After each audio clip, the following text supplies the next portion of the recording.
let me take a position of some of my haters because because I do think it's a good one actually.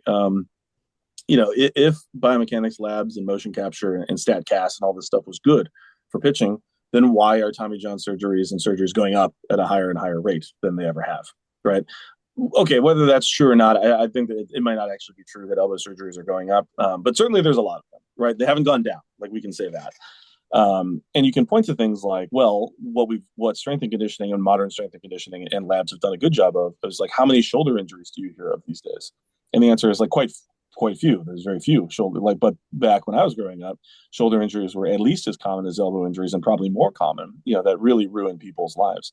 Well, we've learned a lot about how to treat the shoulder and get it in a much better position. So as a result, players that may have injured their shoulder, now they don't, that's good, but that doesn't mean that they don't also, they may go on to injure their elbow instead, right? But that incremental gain of protecting the elbow, that hasn't happened, right? We have done a good job of eradicating, shoulder injuries almost entirely out of this game.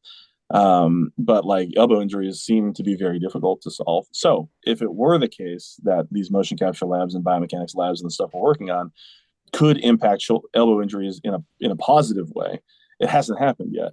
Right. And so my view on it is that if these labs that we've built and others have built and people are starting to build, if those things were going to improve injury rates to the elbow, then they would have already. That's my opinion.